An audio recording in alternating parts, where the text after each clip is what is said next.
ñan ñoo war a def enquête boobu sur le terrain. Le ministère du tourisme avec la police touristique. c'est ce qu'il essaie de rappeler quand. xam nga ministère du tourisme am na police touristique ministre tourisme. waaw man ba ma fa nekkee maa joxoon instruction police touristique ñu ànd ak commission ñu wër kii résidence yeeg yëpp di leen tëj ma tëj ci dama tëjoon naa fi une quarantaine. léegi bi ma tëjee c'est même venu à l'Assemblée parce que un député est venu lobby bi dem à la présidence de la République dem foofu après xam nga le président Wade moom bon man su ma daan engagé yenn affaire daan Thierno Lo dama koy bàyyi parce que xam na li muy def ñu dem foofu amuñu fa gain de cause ñu jël benn député mu ñëw assemblée mu ñëw foofu mu ne ma Thierno Lo yow ñun fi ñuy dem di fa am suñu suturloo di suñu affaire yooyu moom ngay tëj ubbil affaire bi. loolu tax ma laaj la parce que d'habitude ñi ëpp ñuy yor yooyu. c'est des gens yoo xamante ni boo leen toppee ba ca biir dañuy ne ci nguur gi. wala ñu jege nguur gi.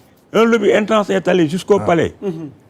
Du palais des gens m'ont appelé dama Thierno yow foo jaar foo dem rek créé fa say kii nii yow yi fay da ngay tëj résidence yi fii man leen waaw damay tëj résidence et après ñu daal di ñëw assemblée envoyé fa benn député mu ñëw député bi toog posé ma ko nii dama yow Thierno Lo fu ñuy suturloo di def suñu affaire yi moom ngay tëj ubbi résidence yi man ko résidence yi boo bëggee mu ubbeeku da ngay dem nga wax leen ñu nekk en règle tant que maa ngi fiy nekk résidence yi yëpp naa leen tëj ñu nekk en règle mais nag ba ma fa jógee fa la lépp doxee tàbbi géej affaire ga delluwaat bu mu delluwaat ca bay ba. macha allah alors mais daal affaire bi daal. waaw en tout cas la loi a été adoptée moom. c'est une très bonne chose. mais nag bu ñu paree ci affaire adopté loi bi. waaw nanu ñëw ci jikko yi. ok gisee jikko yi du seulement homosexualité ah. parce que booy def sàmm jikko boo ko defee dafa am yeneen yoo xam ni ci ay contre-valeur la. yoo xam ne war nga ñëw pour nga def ko pour que nit ñi. am yar am teggin am diine xam lu ñu war a def ak lu ñu war a def. parce que li gën a garaaw góor jigéen sax mi ngi ci dëkk bi lu gën a garaaw góor jigéen mi ngi fi du dañoo wax ne wax fen. fen suñ borom fen moo gën a garaaw góor jigéen. exactement monsieur le ministre. te léegi fen yee fi bari ak trahison yeeg manque de confiance ak affaire yooyu yëpp dafay am. macha allah ak itam respecté woo kenn koo gis saaga ko. dinañ ci ñëw ci biir waxtaan bi loolu mu nekkoon ubbi bi rek ñeel loi bi nga xamante ne tey mujj nañ ko adopté foofu ca pencum ndaw réew mi assemblée nationale bi alors Thioune d'abord dama lay nuyu di la dalal ci jotaay waxtaan bi laataa ñuy ñëw ci décryptage yu vote bi nga xamante ni tey moo am fële ci assemblée nationale. nuyu di nuyu aussi les fidèles internautes de Sénégal 7. mais aussi les inconditionnels ci émission bi di Salam Sénégal. di nuyu sëñ Abdoulaye Ndiaye ak monsieur le ministre donc am mbégte delluwaat fii ci plateau bi ñaan yàlla luñ fi waxtaanee mu amal njëriñ Sénégalais yi jërëjëf. alors Thioune defe naa en tant que juriste jamono yëpp nekkoon na fi au cœur de nos débats ñuy waxtaanee mbiru borom ñaari tur yi rawatina loi bi nga xamante ni ñu ngi nekkoon ci wàccaayu vote bi yàlla mi dara teewul tey nag amal nañ vote gi foofu ca assemblée nationale ñu bëgg am sa décryptage d'abord ci li fa xew tey laataa ñu ñëw ci loi bi en tant que tel pour amal ci décryptage juridiquement parlant. bon déjà man damay rafetlu la volonté politique du régime de vouloir sanctionner sévèrement li nga xamante ni moom mooy jëf ji. boo xamante ni ñëpp mujj nañ déggoo ne baaxul même boo ci indiwul sax ay affaire de conviction religieuse moralement mais du point de vue defar société sax bëgg mu jàng mu rafet wala mu baax mu avancé ñëpp nangu nañ ne jëf du ko gën a bon donc kon suñu ñëwee teg ay pexe pour que loolu ñi koy def wala ñu siy yëngu wala ñu koy jéem a daganal wala ñu koy jéem a encourager wala ñu koy jéem a sofantal wala ñeneen ñi ci jaar foofu noonu def yeneen jëf yu gën a salte loolu soo utee tey un arsenal juridique pour combattre ko loolu lu rafet la et je pense que ne serait-ce que pour loolu aucun député sénégalais dama jàpp ne devrait s'abstenir même pour dire que dama ciy maandu parce que pour moi li ngay maandu mooy soo njoxtoonee amul njëriñ sénégalais yi wala dafa am naxaate mais tey sans nga bokk ak nit parti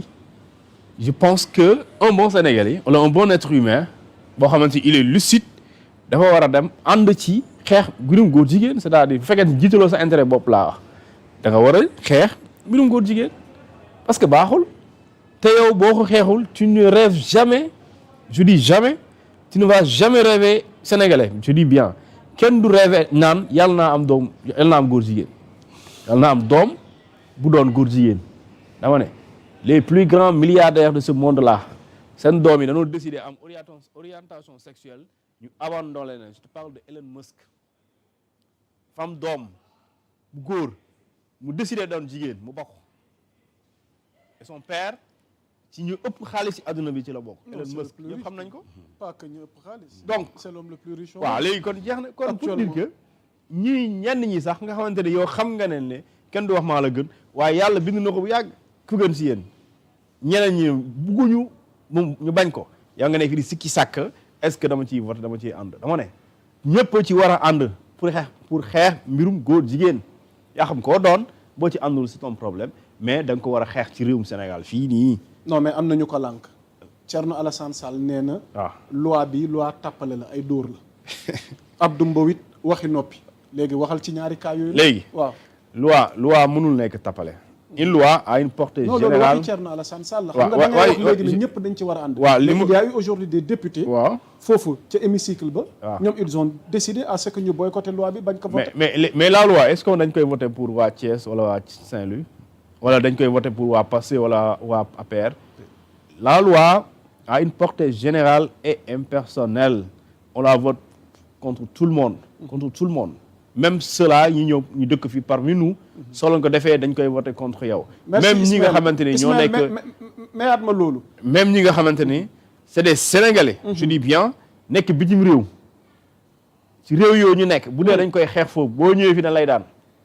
est-ce que ñoo xam nañ loolu par exemple. bu dee xam nga Mauritanie. ok dëgg kon fi nga toll nii c'est important de. waaw donc les Sénégalais de l'extérieur. waaw qui sont au niveau de la diaspora. waaw su fekkee dëkk yi ñu nekk dagal nañ leen góor jigéen ba ñu am fa kayitu góor jigéen wala doon fa góor jigéen. waaw mais bu ñu tegee fii seen tànk. dañ leen di daan par rapport ak pratique. non loolu nga bëgg a wax. non Sénégalais bi ñuy daan mooy Sénégalais bi nga xam ne dafa décider doon góor jigéen. waaw mu dem ci réew boo xamante ni góor jigéen daganu fa. waaw su ñëwee Sénégal dañ koy daan pour lu mu def foofu. maanaam tey sénégalais bii dem Maroc fële France mbirum mu def yi fi góor jigéen bu ñëwee fii dara du ko dal parce que France góor jigéen du délit. ok mais su demoon tey Ouganda xam Ouganda crime la soo fa demee def fa góor jigéen waa Ouganda daanuñu la ñu xam ne yow Ouganda def nga fa mbirum góor jigéen soo ñëwee fii justice sénégalais da lay topp loi bi da koy indaale ça veut dire que kon boo biggee rëcc sénégalais mën nga dem réew boo xamante ni ñoom pour ñoom c'est comme naan boire du café bu dee daganul terewuñ ko quoi mais soo duggee ci réew buñ ko teree soo ñëwee Sénégal fii dañ lay daan loolu boo ko bëggee wéete da ngay laaj mbër bi demoon Côte d'Ivoire di dóor kii bi adversaire am bi mbër boobu dëkkoon Grand Yoff bu ñëwee aéroport dañ ko woo dik parce que l'infraction bi nga commettre à l'extérieur du pays la loi bi noonu la ko bindee un citoyen un Sénégalais qui commet à l'extérieur du pays une infraction kooku mën nañ ko topp fii nii ci réewum Sénégal et boo ñëwee dañ lay topp mën nañ la daan si aujourd'hui les faits sont avérés donc pour man la loi dañ ko waroon voter ci ñëpp déggoo ànd si mais ay boo ci ñëwul rek dafa war a fekk je n'ai pas disponible ñëw Assemblée nationale mais bu fekkente ni dañuy xool intérêt réew mi rek man gisuma vraiment lu tax ñu war a weerante dañ koy defal duñ ko def da nga waroon abstenir bu fekkente ni dafa am ay ambiguïté maanaam dara leeru ci en plus wala mu créer lu ñu tuddee une insécurité juridique nga xamante ne mën nañ ci tuumaal nit ci loo xamante ni dara du ci dëgg ba pare tooñ ko dugal ko ci kaso bi bu dafa am insécurité boobu de man nga ne man damay émettre ay réserve léegi maa ngi leen di wax ne lii na ngeen ko ci dugal mooy nga propose ay amendement léegi nag su fekkente ne yow proposer wu amendement benn parce que quand je parle d'amendement mooy jàpp nga ne ñii lu ñu indi baax na waaye dañ ci war a yokk comme Tafsir Thioye ce qu'il a dit c'est tellement pertinent mais bi ko Ayib Daffé tonto dañuy gis ne est-ce que jarati na ko mais il le dit parce que Sénégal dañuy confondre dénonciation et diffamation quand moi je dois dénoncer c'est pas dans l'espace public que je dois le faire dès l'instant mu dugg fa mën naa dugg sous le coup de la loi parce que mën nañ ma toppee sa diffamation parce que là je pourrais rentrer dans le dénigrement de la personne mais publiquement et su boobaa la loi elle est claire article 258 tu risques d'atteindre l'honorabilité de la personne sa considération ou son image et tu da nga koo def à partir un des moyens de diffusion publique l'article 248 du code pénal sénégalais donc day gis ne kon soo bëggee dénoncer par exemple l'OFNAC c'est écrit noir et blanc, il y a ce qu'on appelle un bureau de plainte et de dénonciation. Donc soo bëggee wax wala nga boole cuun bii liggéey ci benn service t'as pas besoin de nekk ci plateau de télé di def une émission de 1 heure de temps dañ la ne demal nga def lu ñu tuddee une dénonciation anonyme boo bëggee kenn du xam yow la kan et nous OFNAC on fera le nécessaire. Est-ce que dinañ la garantir l'anonymat? Non, si pour des raisons de sécurité. non, bien sûr la police aujourd'hui su ma gisee infraction bu grave sama koñ je l'appelle tout de suite te duñ ma mës a wax yow yaa diw moo ñu boole te mu lay boole sinon bu dee loolu la police kenn du dénoncer diw kenn du dénoncer nit. léegi nag dafa am sénégalais yoo xamante ni loi dafa war a prévoir une loi dafay anticiper une loi prévient mais aussi elle dissuade. La prévention c'est quoi? Il faudrait que aussi dans le cadre de cette lutte contre l'homosexualité il faut protéger certains Sénégalais parce que des personnes de mauvaise foi, d'accord, mal intentionnées peuvent sous prétexte que dañoo bañ nit tuumaal ko dara yàq daram te amoo benn preuve loolu dafa war a am. moo tax la loi elle dit toute accusation toute dénonciation de mauvaise foi faite par mauvaise foi et sans preuve mais loolu kay moom vraiment képp ku ko def dañ la war a jàpp mooy kañ boo demee bay wax yaa ngi dénoncé waaye yow bi nga koy def da nga ciy am yéene yàqu deru nit déjà foofu moom problème la léegi su dee yaa ngi koy def am intention yàq deru nit te yow non seulement am nga intention yi mais bu ñu la laajee firnde amoo firnde yow waroo loolu di dénonciation. ok loolu ça c'est de la diffamation et c'est de la dénonciation calomnieuse yow suñu la toppee da ngay daanu parce que à la limite tu es en train d'accuser sans fondement sans preuve un individu et cet individu là du nit du doomu jàmbur du papay jàmbur man dama war a toog fii cité diw sàcc la te bu ñu ma laajee preuve yi mënu ma ko indi léegi waa koñam bi yëpp di ko xoolee sàcc bu dee doomam muy dem école bu ñu seetaanee télé waaye de ñu koy takki ne xoolal lui son père là c'est un voleur j'ai entendu ça parler à la télé chaque jour c'est comme ça mais loolu warul am il faut nga créer ay limites pour ñi nga xamante ne dañoo am nekk de bonne foi ils savent où le faire soo demee à la police ils te garantissent la sécurité ils te garantissent la protection tu ne verras jamais dans un communiqué de gendarmerie ñu démanteler un réseau suite à un signalement ñu ne la diw moo ñu jox piste bi après ñu exploité ko duñ la ko mos a wax parce que la gendarmerie te protège loolu léegi nag ci loi bi da nga koy bind parce que dañ lay faral di wax ne tout ce qui n'est pas interdit est permis tout ce qui n'est pas interdit est permis léegi soo ko bindul da ngay tijji benn voie d'interprétation libre au juge léegi nag soo ko tëjee ça c'est clair ça veut dire que doolu foofu du am ay sikki saaka c'est-à-dire bindoo leen ko bind nañ ko noir sur blanc kon donc bépp sénégalais bu am garantie am nga benn réseau homosexuel sa koñ demal nga wax ko police yaa ngi dégg demal nga wax ko procureur ñoom ñu jóg def le nécessaire léegi nag bu fekkente ne yow sos moo la tax a jóg nit ñi nekk ci appartement di dugg di génn yow yaay kan du dugg di génn mais amoo preuve dana yàq seen der mais dana la war a topp léegi nag bu dee da nga am preuve jàpp nga ne yéen daal yéen a bokk même am immeuble mais moom nga jàkkaarloo guddi bu jot yaa ngi dégg des suspicions damal gendarmerie ngay lan monsieur le commandant monsieur moi vraiment damay suspecté ne appartement bi ma dendal am na si ñoo xamante ne lu ñu fay def y a rien de catholique leeruma 100% mais ak sama yéene ak sama bonne intention jàpp naa ne bonne foi loolu daa mel ne dañ koy def mais su boobaa la gendarmerie va faire le nécessaire pour xam li fa nekk et su boobaa kooku xam nga ne yéene woo pour yàq dara mais da nga ciy jublu defar. ok et loolu ñooñu la ñuy waxal ñooñu nag dañ leen war a cerner.